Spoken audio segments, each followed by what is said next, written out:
Hello and welcome to some more Star Citizen. Today I wanted to talk about the RSI Polaris. It is on sale now. It's available on the Expo. If you're watching this and it's not there at the moment, you should be able to rent it via the kiosks towards the end of the IAE, but it is a fantastic ship. We've been given a Q&A on it. We've got a load of the vital statistics. I just want to sort of talk about it and give additional context. Born back in 2946 in response to the rapidly escalating Vandal conflict, the swift and deadly Polaris corvette has become a mainstay of naval patrols across the galaxy, with massive torpedoes designed to take out much larger ships. With an onboard hangar and a military standard medbay, the Polaris punches well above its weight class and is just as capable on long-range patrol missions as it is keeping your local star system safe. This is the largest, combattiest, capitalist ship that we've got in Star Citizen that's flyable by players at the moment. It is pretty expensive. It's $975. That's a lot of money, but you should be able to get it in-game in about 3 months' time. It should be available in in-game shops. It is pretty massive, 166 meters long, 82 meters wide,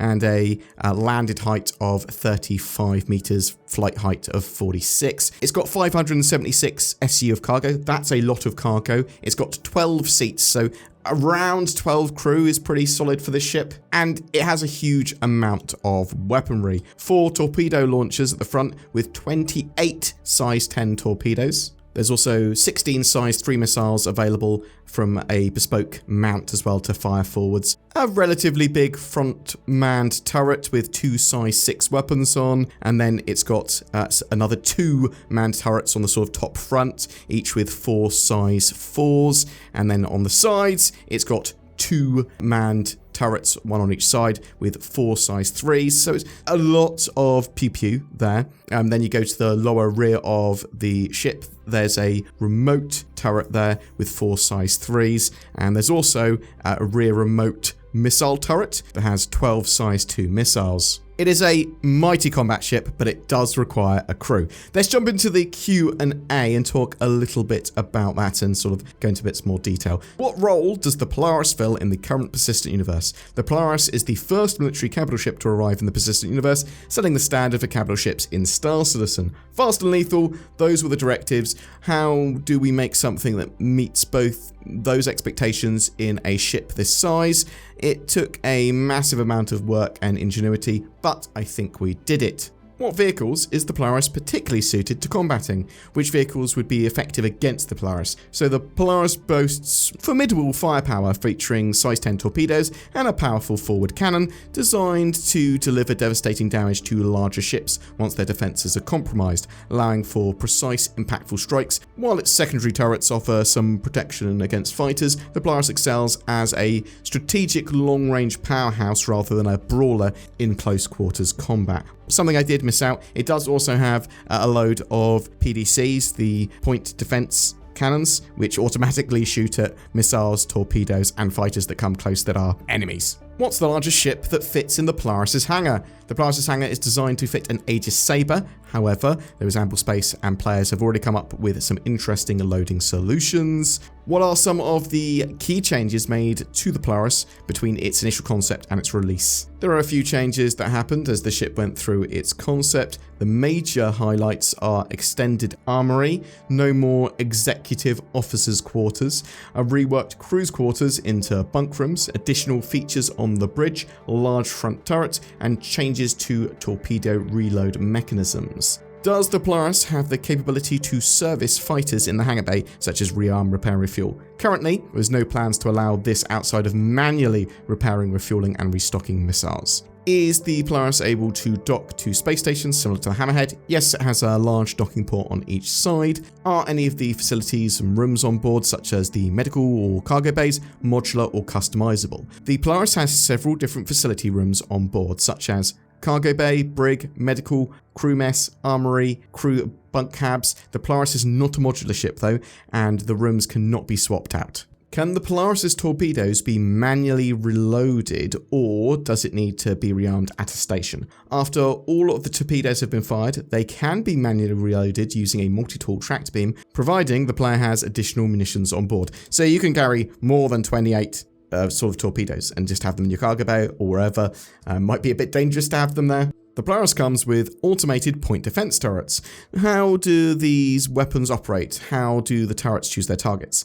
These turrets are powered by AI modules. Currently a basic implementation of the blades players will be able to use in the future with a rigid priority.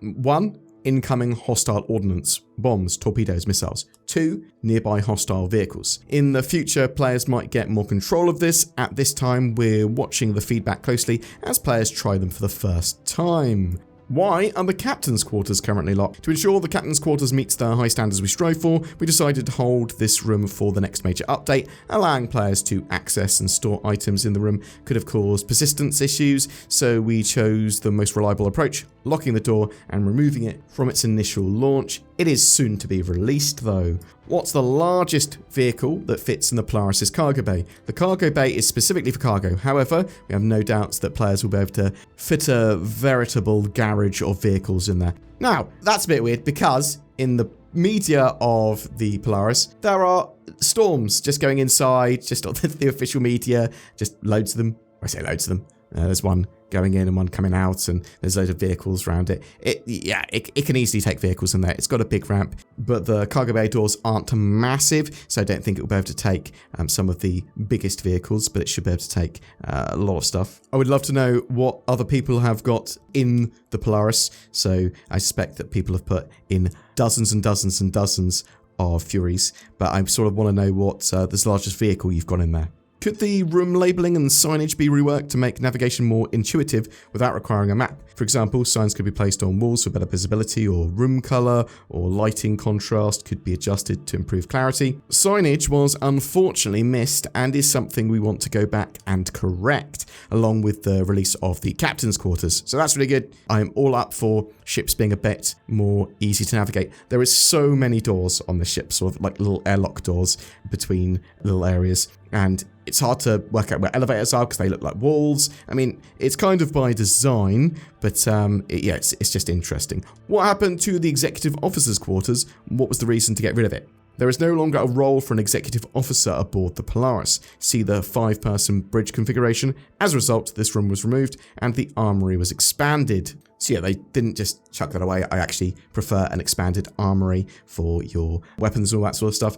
But there's a load of other stuff going on there. There's a kitchenette, there's a proper living area, there's a chessboard. This is a massive, powerful ship, and I'm really interested to know how much it's going to be to buy in in-game shops. So it's going to be the most expensive by far, I would expect, until the Idris and Javelin comes out. Also, they are interesting ships against Idris. Now, a lot of these capital ships, they are going to require support ships to use effectively. So wings of fighters, things that come out and repair, refuel, rearm them, things that help scan for them, lots of different roles, E-war stuff, lots and lots and lots and lots of different things. The Polaris is in a nice sort of size category where it is manageable by a sort of medium-sized crew, but also can operate in a good position where it can fire long range. It doesn't require as many support ships potentially, although as things close the distance, then it might not be in the best sort of state. The Idris has got like room for a wing of fighters, whereas the Polaris has only got room for one really, unless you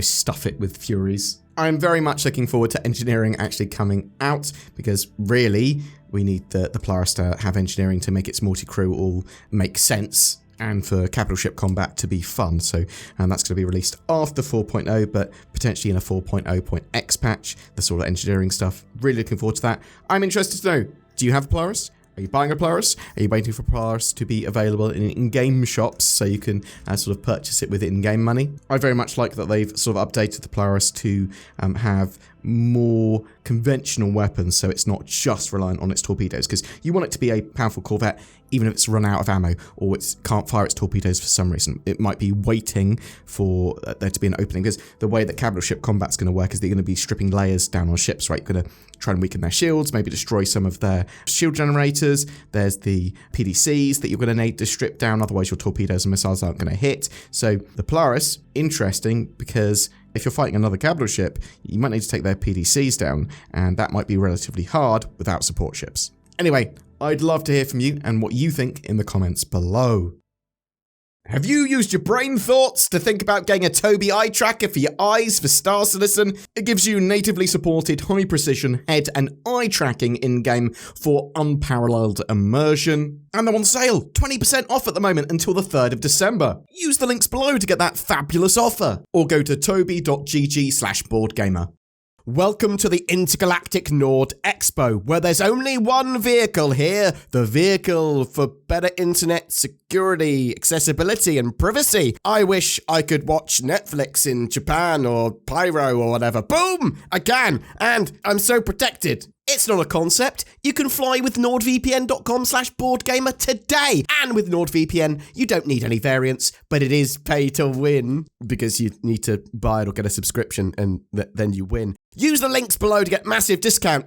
November is all about the Intergalactic Aerospace Expo. We've partnered with the Star Citizen organisation Lunar Wolves for a massive giveaway. Commenting on any of my videos during the month gets you a chance to win one of 4 ships: a Zeus MR, an Ares Ion, a Drake Corsair, and even a Cutlass Black. All courtesy of those beautiful Lunar Wolves.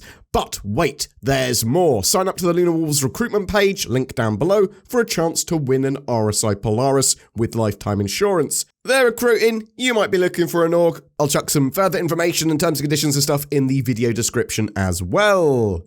Don't forget to click on the join button under my videos. That goes a long way to help support the channel. Thank you so much to you that have already done that. Zin and I play a load of games after work and stuff, and we want to chuck those up for people that have gone the extra mile to support us either on Patreon or via that join button.